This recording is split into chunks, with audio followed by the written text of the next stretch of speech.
What's up everyone? Today we're taking a quick look at Figuarts Shenron, and this guy is massive. Once you set him up on the stand, get the Dragon Balls underneath him and everything, and pose his head to your liking, he really has an awesome presence on a shelf.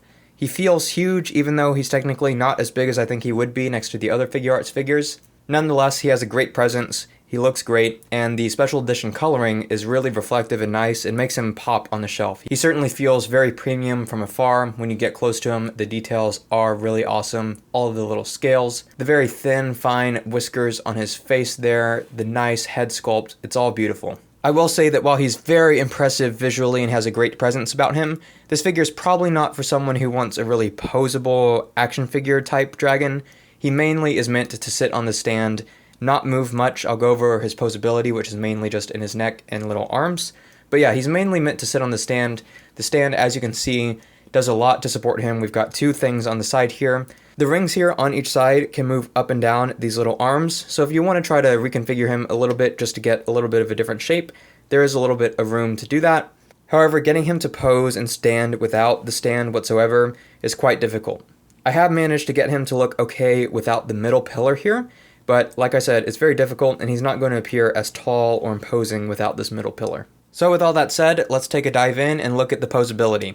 So I think to review his posability, it's easiest to show you how he comes right out of the box. You get this tail piece here, which has a ball joint here near the bottom of the tail and another ball joint here in the middle. This connects to this piece here, which has his first set of his two sets of arms.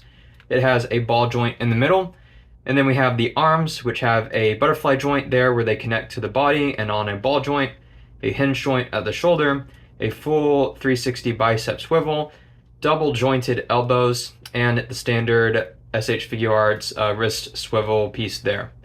So as much posability as you could possibly want in these little arms, pretty much in my opinion. Then this piece would connect to this piece, which would have his second set of arms here. These arms have the exact same posability, pretty much everything you could want in a set of arms there. And this piece has another ball joint in the middle of the body. And finally, this piece would connect to the head here.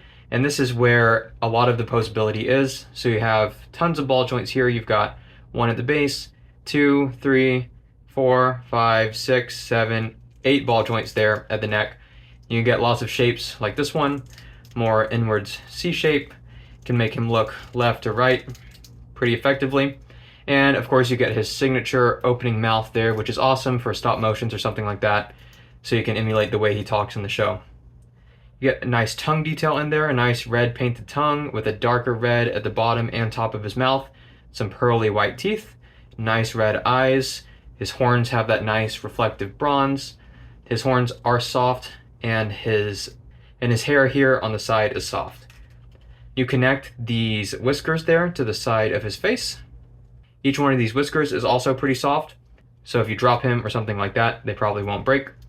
And you can kind of rotate these whiskers to get the feel you want. Then finally you get his base piece separately.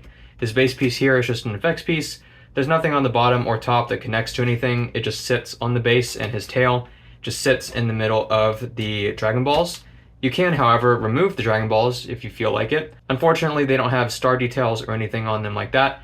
They are nice and shiny though, and they sit snugly there into the molded piece within the blast effect. So if you don't want to use the base for whatever reason, you can kind of coil him up, have him lay down, or maybe if you want to build a custom stand and have him a bit more elongated out, you could do that. You just have to place everything strategically because he falls apart very easily. And so yeah, to that point, Shenron is an amazing figure with a great shelf presence. All of the paint on this special edition is very beautiful. The green and the beige have a great shine to it. All of the detail is there. And while he does have some posability, I would say this is mostly a static shelf piece kind of figure. Get him to put on your Figuarts display, he's going to look amazing, but don't expect too much in terms of posing him or trying to move him around. He does come apart fairly easily. For a quick size comparison, here he is next to Figuarts Kid Goku, Super Saiyan Goku, Final Form Frieza, and Dragon Stars Frieza. Like I said, I think he's a little bit smaller than you would expect just based on how Goku looks sitting on top of him in the show, but of course his scale might vary a little bit within the show too. In either case, he still has an enormous presence that looks great on a shelf. And that's a look at SH Figuarts Shenron. You can grab him and other Dragon Ball Figuarts at Toy Dojo.